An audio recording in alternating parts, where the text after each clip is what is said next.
গত বছর এই গরমের দিনগুলিতে এত পরিমাণে বৃষ্টি হয়েছিল, গরম কিন্তু আমরা অনুভবই করতে পারিনি। কিন্তু এবছর পুরোটাই উল্টো, যেমন বৃষ্টি নেই তেমন সেই পরিমাণে গরম। আর আমরা যেহেতু এসিটা ব্যবহার খুব কমই করি, কারণ ছেলেকে তো সবসময় ওপরে তোলা সম্ভব না, আমাদের তো লিফট নেই। এই জন্য কিন্তু আমরা বাবা মা হয়ে কি করে পারি, ছেলে যদি এসিতে না থাকে এই গরমে, আমরাও থাকি না এই জন্য। কিন্তু কালকের গরমটা আমার ছেলে একদমই নিতে পারছিল না, তাই জন্য ওকে কষ্ট করে ওপরে তোলা হয়েছিল রাত্রিবেলা। কালকে সারা রাত ও একটু আরাম করে ঘুমিয়েছে, আর আমরাও কিন্তু স্বস্তিতে ঘুমিয়েছিলাম। আসলে এসি থাকলেও কিন্তু এইটা আমরা করতে পারি না, যে ছেলে এসিতে না থাকলে আমরা কিছুতেই শুতে পারছি না। আর যাই হোক, কালকে কিন্তু অনেক কষ্ট করে ওকে তোলা হলো, আর এখন ওকে নিচে নামানো হয়েছে কারণ ও এক্সারসাইজ করবে। আর এদিকে আমি বিছনা টিছনাগুলো সকালবেলা স্নান টান সেরে বাসি কাজকর্ম সেরে বিছনাগুলোকে একদম পরিপাটি করে সুন্দর করে গুছিয়ে নিচ্ছিলাম। কয়েকদিন কিন্তু রাত্রিবেলা একদমই ঘুম হচ্ছিল না, কিন্তু বড় বড় স্ট্যান্ড পাখা থাকা সত্ত্বেও ঘুম কিন্তু আসছিল না। কাল কিন্তু বেশ খানিকটা অনেক রাত দিয়ে ঘুমিয়েছিলাম, কিন্তু এক ঘুমে কিন্তু রাত ভোর হয়ে গেছিলো। আসলে জানো তো, উঠেই একদম অফিসে চলে গেছিলাম, আর কোনো কাজই জানো তো করতে পারিনি। কাল যেহেতু রাত্রিবেলা বাসনগুলো মেজে রেখেছিলাম, এই জন্য সকালে বাসন মাজার ঝামেলাটা ছিল না। ওই বাসি কাজটা সেরেছিলাম, যেমন ঘর ঝাড় দেওয়া আর ঘরটা মুছেছিলাম, বাদবাকি পরে এসে করেছি। আর এখন তো বিছনাটাকে তুলে নিচ্ছিলাম। সকালে বিছনাটা না তুললে একদমই ভালো লাগে না, প্রথম কাজটা বিছনা তোলাই হয়। তারপরে তো চিন্তা থাকে দুপুরে কি রান্না করব, সকালে কি রান্না করব। এখন যা গরম পড়েছে তাতে করে জানো তো রুটি করার ঝামেলাটা আমার নেই। আমার বরমশাই বলে এই গরমে কিন্তু রুটি খেতে পারবো না। আজ কিন্তু সকালবেলা ভাবলাম যে একটু ভেন্ডি সিদ্ধ আর একটু আলু সিদ্ধ দিয়ে সকালে ভাতটা দেব। সকালে ভাত বলতে কি, গরম করার পরে একটু ঠান্ডা হলে সেই ভাতটাই কিন্তু খাই। এসেই কিন্তু আমি সকাল সকাল ভাতটা বসিয়ে দিয়েছিলাম। আর এদিকে ড্রেসিং টেবিলটাও ফট করে গুছিয়ে নিলাম একবারে। গুছিয়ে এদিকে দেখলাম তেলের শিশিতে একদমই তেল নেই, তেলের প্যাকেটটা খুলে তেলটাও ঢেলে নিলাম। এই গরমে কি বলো তো, মাছ মাংস খেতে একদমই ভালো লাগছে না। কয়েকদিন ধরে ভাবছিলাম গাছে এত এঁচড় রয়েছে, কটা এঁচড় পেড়ে কিন্তু রেখে দেবো, আর তারপরে ওটাকে খাবো চিংড়ি মাছ দিয়ে। আসলে ফ্রিজে চিংড়ি মাছও আছে, কিন্তু গরমের জন্য না একদম ইচ্ছে করছে না, রান্নাঘরেতে ঢুকতে ইচ্ছে করে না। আর তারপরে যদি এঁচড় তো কাটা যেমন ঝামেলা, সব কিছুই ঝামেলা। যাই হোক, এঁচড় কিন্তু পেড়ে রেখেছিলাম দুটো, কিন্তু ওটা রান্না করা হয়নি। এদিকে ভাতটা করে ফেলেছিলাম, একটু ভেন্ডি সিদ্ধ দিয়েছিলাম, ভাতটাকে উপুর করে দিলাম। আর যে কদিন এই গ্যাসের ক্রাইসিস চলছে, এই যে স্টিলের হাঁড়িটা কিনেছিলাম, এটা উপুর করতে গেলে না একটু স্লিপ করে। আর এই যে ভাতের ফ্যানটা না পুরোটা ইন্ডাকশানের ওপর পড়েছিল, ভালো করে একটু মুছেও নিলাম।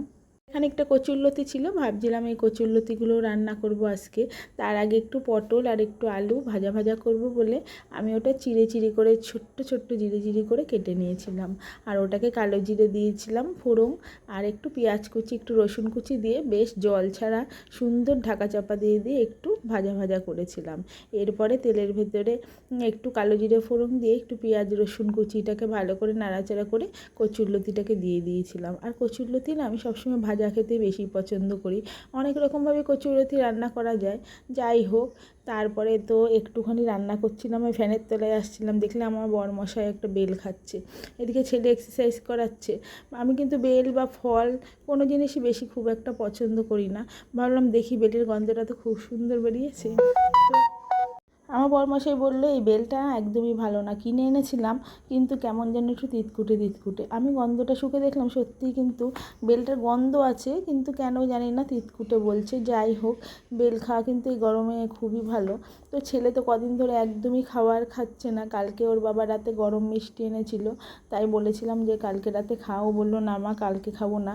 আজ সকালে সেই গরম মিষ্টি তো আর নেই, সেটা ঠান্ডা হয়ে গেছে। তো ওই একটা রসগোল্লা সকালবেলা খেয়েছিল। এইদিকে কিন্তু আমার রান্নাবান্নাটা মোটামুটি শেষের দিকে। আজ কিন্তু বেশি কিছু রান্না করব না, কাল ওই ডাল ছিল।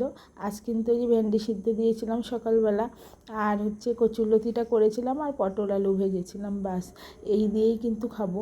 আর যা ভাত থাকবে জল ঢেলে রাখবো, ওটা রাত্রিবেলা জল দেওয়া ভাতটা খাবো। এদিকে অনেকটা জামা কাপড় ভিজিয়েছিলাম, সেগুলো ছাদে গিয়ে মিলিয়ে দিয়ে আসলাম। ছেলেকে এক্সারসাইজ করানোর পরে একবারে ওকে স্নান করিয়ে তারপরে বিছনায় তুলি। এদিকে এক্সারসাইজ টেবিলটাও তো একটু অগুছালো হয়ে থাকে, কারণ এই এক্সারসাইজটা সবে করানো হয়েছে, সেটাও গুছিয়ে নিয়ে ঘর বারান্দাটা ঝাড় দিয়ে নিলাম। আসলে সকাল থেকে অনেকবারই ঘর বারান্দাটা ঝাড় দেওয়া পরে, তবু যেন হাঁটাহাঁটিতে আমার মনে হয় যেন বারে বারে ঝাড় দিই। কতবার যে ঘরটা ঝাড় দেওয়া পরে তার কোনো কিন্তু হিসাব নিকাশ নেই। যাই হোক, ঘর বারান্দা পুরো ঝাড় দিয়ে নিতে হবে। আজ কিন্তু ওপরের কাজটা সকাল সকালই সেরে এসেছিলাম, একবারে বিছনা তুলে ঘর বারান্দা ঝাড় দিয়ে মুছে টুছে এসেছিলাম।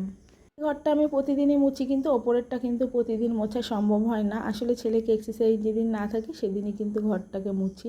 আজ কিন্তু বারান্দা দিয়ে ঘরটাকে একবার করে মুছে এসেছিলাম। আসলে ছেলে বলেছিল প্রথমে এক্সারসাইজ করবে না, তারপরে কিন্তু ওকে এক্সারসাইজ করিয়েছিলাম। ঘরটাকে ভালো করে ঝাড় দিয়ে, এদিকে আমার ছেলে তো ঘরের দরজা পুরো অন্ধকার করে বসে রয়েছে। এত পরিমাণে গরম, মনে হচ্ছে দেয়াল ভেদ করে ঢুকছে। তবে কি জানো তো, এখন আমাদের যে ওপরে নতুন ঘর হয়েছে তার জন্য নিচের ঘরগুলো তুলনামূলকভাবে অনেকটাই ঠান্ডা থাকে, তাই জন্য একটু রেহাই, না হলে তো মানে টিকাই যেত না, এত প্রচুর পরিমাণে গরম। আর এদিকে আমার শাশুড়ি মা কিন্তু যেগুলো ডাল বা আনাজপত্র যেগুলো থাকে সেগুলো কিন্তু প্রতিদিনই রোদে দেয়, কারণ এই সময় কিন্তু পোকা হয়ে যায় আর কি। এই যে রোদে দিলে পোকার ভাবটা থাকে না। যাই হোক, সব তুলে টুলে পরিষ্কার করে ঘর বারান্দাগুলো সুন্দর করে ঝাড় দিয়ে নিয়েছিলাম। আর এদিকে এক বালতি জল এনে দেবো। আসলে জলটা না অনেকক্ষণ দিয়ে রেখে দিলে জলটা বেশ ঠান্ডা থাকে। আর ঘরে যে গাছগুলো আছে সেই গাছগুলোতে ওই জলগুলো দেবো আর কি। এখন তো বাইরে প্রচণ্ড রোদ, বাইরের কলের জলই ব্যবহার করি। তো আজকের ভিডিওটা এই পর্যন্ত।